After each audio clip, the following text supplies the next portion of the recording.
Korán vagy. A szobám csettintgető, sürgető világosodásában vagy egy megfagyó sóhaj.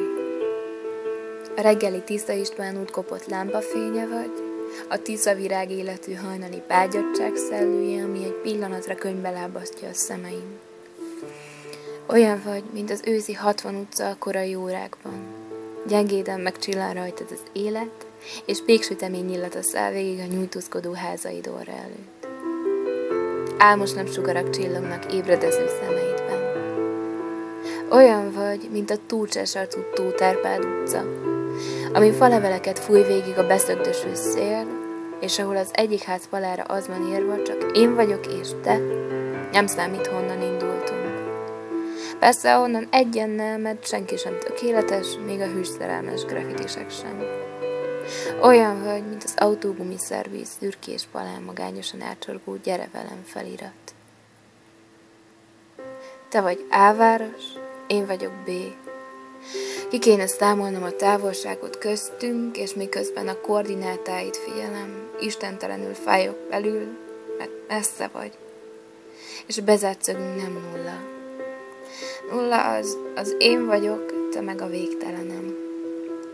Rengeteg van mögöttünk, és sok köztünk, még sincs semmi. Sosem érdekel. Mint a Vojtina, olyan vagy, hogy gyermekkoromban még tetszett volna valamennyire, de mostanra unom már, hogy állatban járkálsz mindig, és már régen nem nevetek rajta, hogy a bábod vagyok. Vagyis, hogy azt képzeled. Én meg úgy gondolom, hogy olyan vagy a szívemnek, mint a 2-es villamos, hogy már csinálja a helyed, de sosem lesz kész. Útlezárások, tumultus, pocsékolt nyersanyagok, hiába elköltött pillanatmilliók.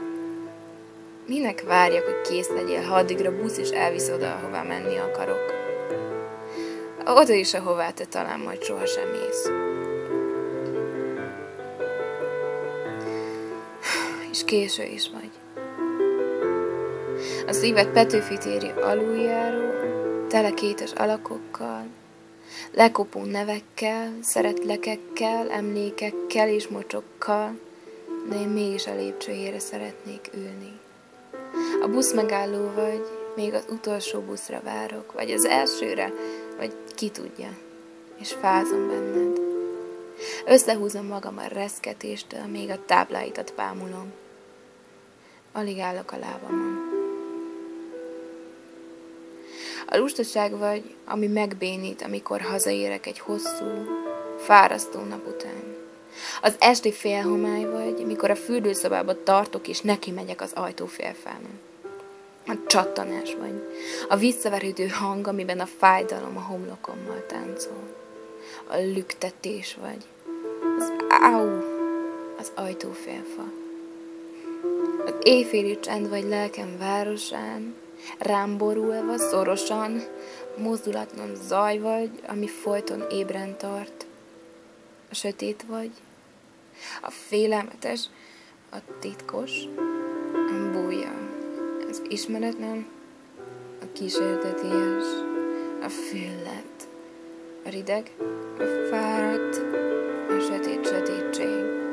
A függönyön meglibbenő holtfény, a nevetésed a fülemben, mikor a takaró alatt hozzáérek a combomhoz, és elmosolyodom, mert egy pillanatra tényleg elhiszem, hogy nem kell lesz.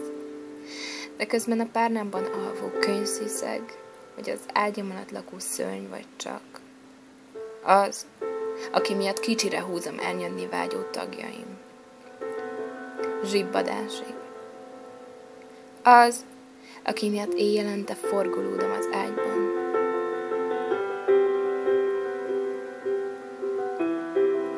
Te vagy a túl késő, a még korán, a meg nem ismételhető déjà vu, a se veled, se nélküled nem megy.